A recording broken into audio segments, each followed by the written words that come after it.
SIR తర్వాత వరుస ఎన్నికలు, మరి ఏది ముందు ఏది వెనక? మనందరికీ ఎరక ఇప్పుడే ఎస్ఐఆర్ని కూడా ఎక్స్టెన్షన్ చేసినట్టుగా మనం మొన్ననే చూసినాం. 10వ తారీఖు దాకా, అంటే ఆ ఫారంలు నింపి ఇచ్చేదానికి టైం 10వ తారీఖు దాకా పెట్టిండ్రు. సో మొన్ననే అయిపోతుండే, 24 తారీఖు అని ఫస్ట్ పెట్టిండ్రు, 24కి వెళ్ళి 3 తారీఖు చేసిర్రు, 3కి వెళ్ళి ఇప్పుడు 10కి వచ్చింది.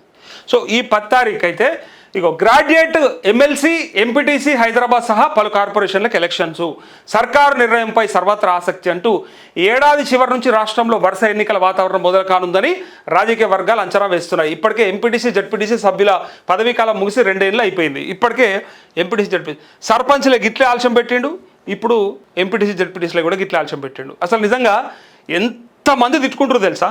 రేవంత్ రెడ్డిని బయటోళ్ళు తిట్టుకుంటే వేరు, నా సొంటోడు తిట్టుకుంటే వేరు, లైవ్ చూస్తున్న నీ అసొంటోడు తిట్టుకుంటే వేరు, రేవంత్ రెడ్డిని సొంత పార్టీ నాయకులు సొంత పార్టీ కార్యకర్తలు కూడా తిట్టుకుంటారు. దానికి కారణం ఏంటంటే ఎన్నికలన్నా చక్క పెట్టడం ముద నష్టపోవడం తిడుతురు.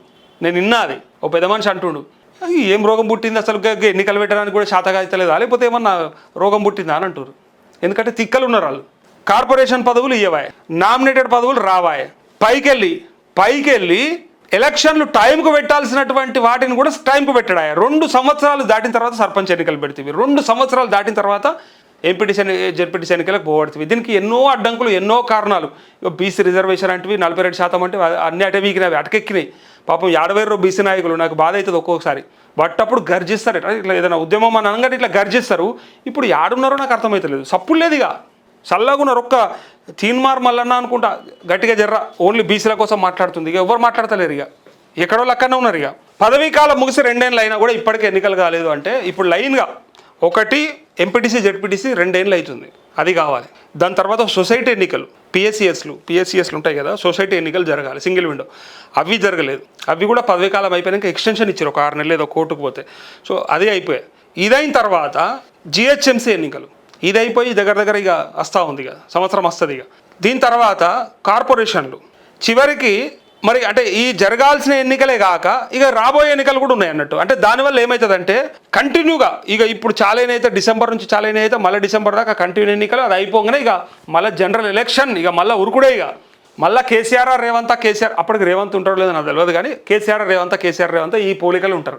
ఇగో మరోవైపు హైదరాబాద్, సైబరాబాద్, మల్కాజిగిరి, వరంగల్, ఖమ్మం మున్సిపల్ కార్పొరేషన్లకు పాలక వర్గాల సమయం ముగిసింది. వీటికి కూడా ఎన్నికలు జరగాల్సి ఉంది. వీటికి ఎన్నికలు ఎప్పుడు నిర్వహించేది రాష్ట్ర ప్రభుత్వం నిర్ణయం తీసుకుంటుంది. ఈ ఎన్నికల నిర్వహణపై రాష్ట్ర ప్రభుత్వాలకు స్వేచ్ఛ ఉంటుంది. అయితే వచ్చే మార్చి నెలాఖరులో 2 గ్రాడ్యుయేట్ ఎమ్మెల్సీల గడువు ముగియనుంది. ఈ నేపథ్యంలో ఫిబ్రవరి నెలలో షెడ్యూల్ రానుంది. మార్చిలో ఎన్నికలు నిర్వహిస్తారు. ఈ ఎన్నికలను కేంద్ర ఎన్నికల సంఘం నిర్వహించనున్నందున ఇందులో దాదాపుగా ఎలాంటి మార్పులు ఉండవు. ఈ నేపథ్యంలో రాష్ట్ర ప్రభుత్వం, రాష్ట్ర ఎన్నికల సంఘం ఆ తేదీలకు అనుగుణంగా స్థానిక సంస్థల ఎన్నికలు నిర్వహించుకోవాల్సి ఉంటుంది. దీని స్ట్రాటజీ చెప్పాలా నేను మీ అందరికీ? అంటే ఒకసారి అది లాజిక్ అర్థమైందో కాలేదో కానీ మళ్ళీ ఎన్నికలకు పోయేటప్పటికల్లా ఒకసారి ఆలోచించండి. వీళ్ళు అధికారంలోకి వచ్చిన వెంటనే 4 నెలలనో 6 నెలలనో కనుక ఆ పాలక వర్గాలు లేకపోతే ఆ పదవీ కాలాలు కంప్లీట్ అయిపోతే ఆ ఎన్నికలు పెడితే వీళ్ళది చివరికి వస్తుంది. అంటే ఈ 5 ఏళ్ల వరకు అంటే వీళ్ళ పదవీ కాలం, అంటే శాసనసభ పదవీ కాలం ముగిసే వరకు వాళ్ళది కూడా 2-3 నెలల కాడికే వస్తుంది, దగ్గరకు వస్తుంది అన్నట్టు. ఒక 6 నెలల కాడికే ఉందనుకుందాం గ్యాప్.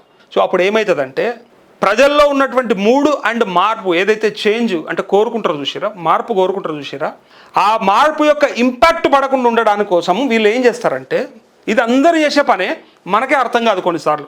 లాజిక్ చూడండి ఒకసారి, అందరు చేసే పని, అన్ని ప్రభుత్వాలు అందరు చేసే పని. ఎన్నికలు అయిపోయే అంటే పెట్టాల్సి వచ్చిన సందర్భంలో పెట్టకుండా 1 సంవత్సరం వాయిదా వేస్తే ఏం లాభం, రేవంత్ రెడ్డికి ఏం కలిసేస్తుంది అంటే ఒక చిన్న లాజిక్ ఉంటుంది. మీరు ఒకసారి చూడండి, మీరు ఒకసారి అర్థం చేసుకోండి.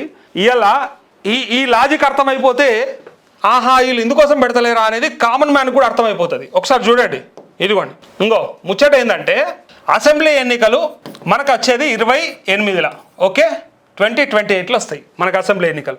రేవంత్ రెడ్డి మళ్ళీ ఎన్నికలకు పోవాల్సి వస్తే, ఒకవేళ జమిలీ అని కాకుండా డీలిమిటేషన్ రాకుండా ఏది కాకపోతే జనరల్గా అయ్యేది 2028లో ఎలక్షన్. మనకు 23లో అయింది, 5 ఏళ్ళు అదే నవంబర్లోనో లేకపోతే అక్టోబర్లోనో వచ్చేస్తాయి. ఇక్కడ సర్పంచ్ల పదవీ కాలం అయిపోయి 2 ఏళ్ళు అయిపోయింది. ఒకవేళ 23 అంటే ఇగో 24లో అయిపోయింది అనుకుందాం, 24లో సర్పంచ్ల పదవీ కాలం అయిపోయింది. ఈ సర్పంచులు ఇప్పుడే పెడితే ఏమవుతుందంటే కరెక్ట్గా 1 ఇయర్కే అంటే సంవత్సరంకే 23లో అయింది కాబట్టి 24లో అంటే 2029లోనే మళ్ళీ వీళ్ళు ఎన్నికలకి పోతారు కాబట్టి కొంచెం దగ్గరకు వచ్చేసి ఉంటారు, అప్పటికల్లా పదవి కాలం అయిపోతూ ఉంటుంది. ఈ లాజిక్ ఏంటంటే ఒకవేళ 2 ఏళ్ళు ఆలస్యం పెడితే 26లో పెడితే లేదా 27లో పెడితే 2027లో సర్పంచ్ ఎన్నికలు పెడితే ఈయన 2000 ఎప్పటిదాకా ఉంటాడు, 32 దాకా, ఎంత 22 32 దాకా. ఇగో అంటే ఈ పార్టీకి సంబంధించినటువంటి వాళ్ళే మొత్తం ఉండాలి. ఎప్పుడు ఉండాలి? ఈ 27లో. అధికార పార్టీకి సంబంధించినటువంటి ఆ ఎంపీటీసీలు జెడ్పీటీసీలు లేకపోతే సర్పంచులు వాళ్ళే కనుక ఉంటే, ఈ పార్టీకి సంబంధించిన వాళ్ళే కనుక 27లో అందరిని నింపుకుంటే, ఒకవేళ అధికారం ఉంది కాబట్టి అందరినీ మార్చుకుంటే వీళ్ళు ఎలక్షన్లో పనిచేస్తారు. 28లో. ఇగో ఈ లాజిక్ చూడండి మీరు. పనిచేయడంతో పాటు ప్రజల్లో వచ్చినటువంటి మార్పును కూడా వీళ్ళు పసిగట్టి ఈ స్థానిక నాయకత్వంతో ఎట్టి పరిస్థితుల్లో మన ఓట్లు మాత్రం పోవద్దు, మన సీట్లు మాత్రం తగ్గొద్దు అని చెప్పేసి ఈ స్థానిక నాయకులతోని ఈ తమాషా అంతా చేపిస్తుంటారు. ఇది అన్న ఎట్లున్నా ఒకటే కదా, అవతలనే కదా అంటే, దగ్గరగా ఉంటేనేమో ప్రజల మూడుని బట్టి వీళ్ళు కూడా అవసరమైతే అటు మారిపోతారు, పార్టీ మారిపోతారు, ఏదైనా జరుగుతుంది, వదిలేస్తారు. 6 నెలలే ఉంది ఎన్నిక, మనం ఇంకెందుకు మొయ్యాలి ఈ భారం?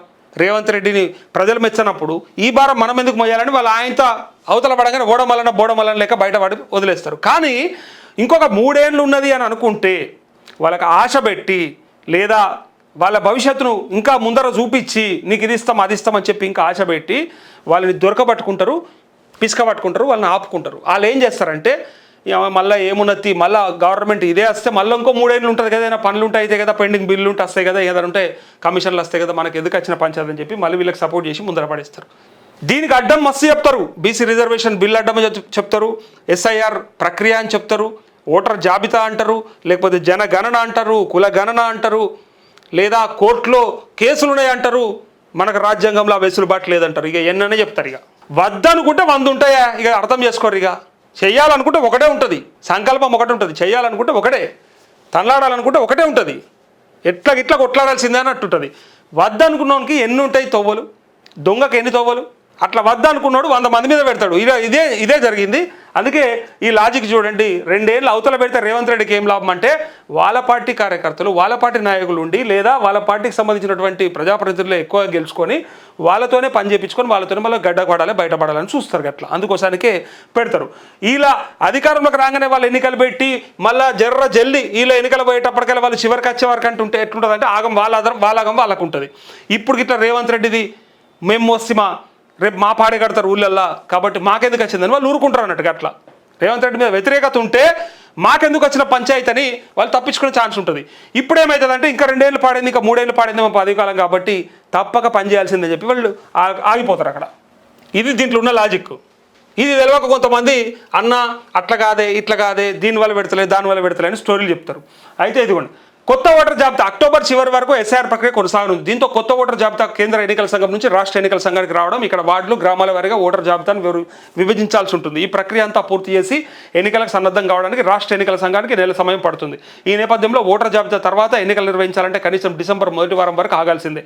దీంతో పాటుగా ప్రభుత్వం మొదటగా ఎంపీటీసీ జెడ్పీటీసీ ఎన్నికలు నిర్వహిస్తుందా లేక హైదరాబాద్ కార్పొరేషన్ ఎన్నికలు నిర్వహిస్తుందా అనేది ఇంకా స్పష్టత రాలేదు. ఈ నేపథ్యంలో ప్రభుత్వ నిర్ణయంపై ఆధారపడి ఉంది.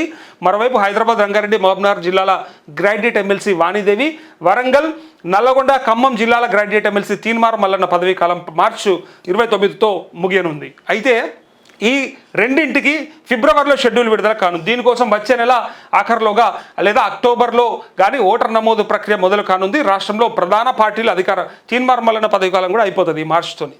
ఆయన అంత స్పీడ్గా రోజుకు అంత భయంకరంగా పనిచేయడానికి గల కారణం ఏంటంటే పదవీ కాలం దగ్గర పడ్డది. చాలామంది అయిపోయింది ఈసారిగా, అప్పుడంటే రెడ్ల ఓట్లతో బయటపడ్డాడు, అప్పుడంటే అందరి సపోర్ట్తో బయటపడ్డాడు, కానీ కాంగ్రెస్ పార్టీ మద్దతుతో కూడా బయటపడ్డాడు. కానీ ఇప్పుడు కష్టమే, ఇక బీసీల ఓట్లే కావాలంటారు కాబట్టి బీసీలు వేస్తారా ఏరా ఇక అని కొంతమంది అనుమాన పడుతున్నారు. కొంతమంది ఏమో మా ఓట్లు మాకు చాలు బీసీలై వాళ్ళ అవసరం లేదని చెప్పి కొంతమంది అంటా ఉన్నారు. బీసీ ఉద్యమం ఇప్పుడు బలపడితే ఆయనకు భవిష్యత్తు, బీసీ ఉద్యమం కనుక మళ్ళా వీగిపోతే లేదా తగ్గిపోతే లేదా నిజంగా బీసీలకే చిత్తశుద్ధి లేకపోతే నో డౌట్ ఆయన భవిష్యత్తు ప్రశ్నార్థకం, క్వశ్చన్ మార్కే అది.